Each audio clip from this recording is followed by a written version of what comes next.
Welcome back, everybody. I'm Nate Moore. This is Excel video 464. I'm leaving tomorrow afternoon to speak to a group about custom reports in medical practices. If you're a little frustrated with what's coming out of your practice management, your EHR system, the canned reports, and what is and is not available, come to one of those presentations and see what you can do to change the entire flavor of reporting in your practice. I'd love to help you.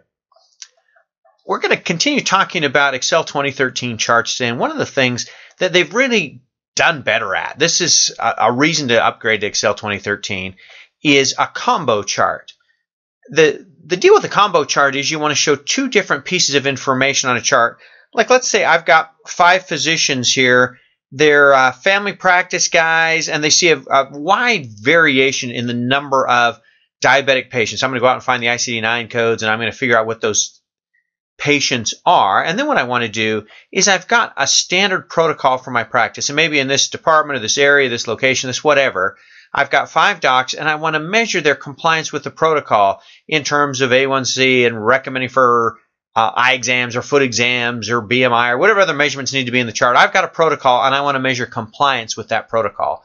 And I want to look at the number of patients and how I'm complying on the same chart. The trick is that if you chart this on its own and then try to chart a percentage, all these percentages are obviously going to show up on the chart as less than 1. You'll never be able to see these percentages if you chart these numbers. So the solution is to do what Excel calls a combo chart.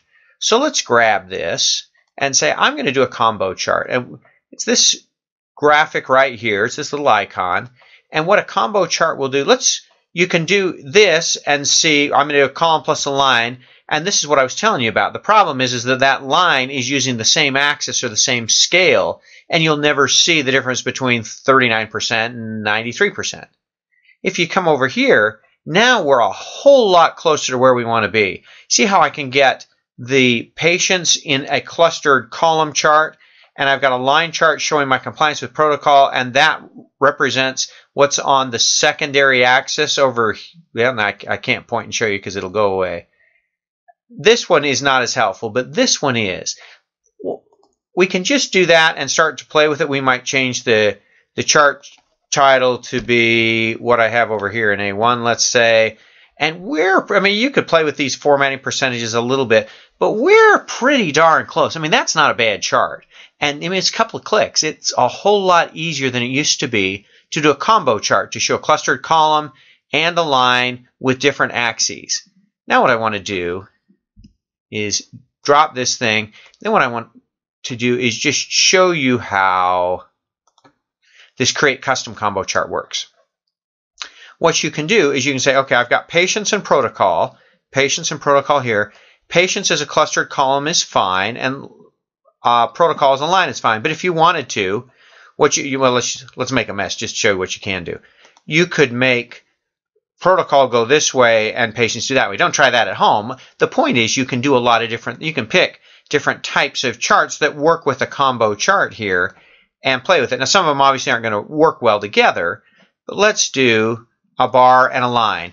Now, what I can do is if I uncheck secondary axes, everybody's going off this same scale on the primary y-axis. But it's one check, and I've got a secondary axis, looks at this data, and that's exactly what I'm looking for.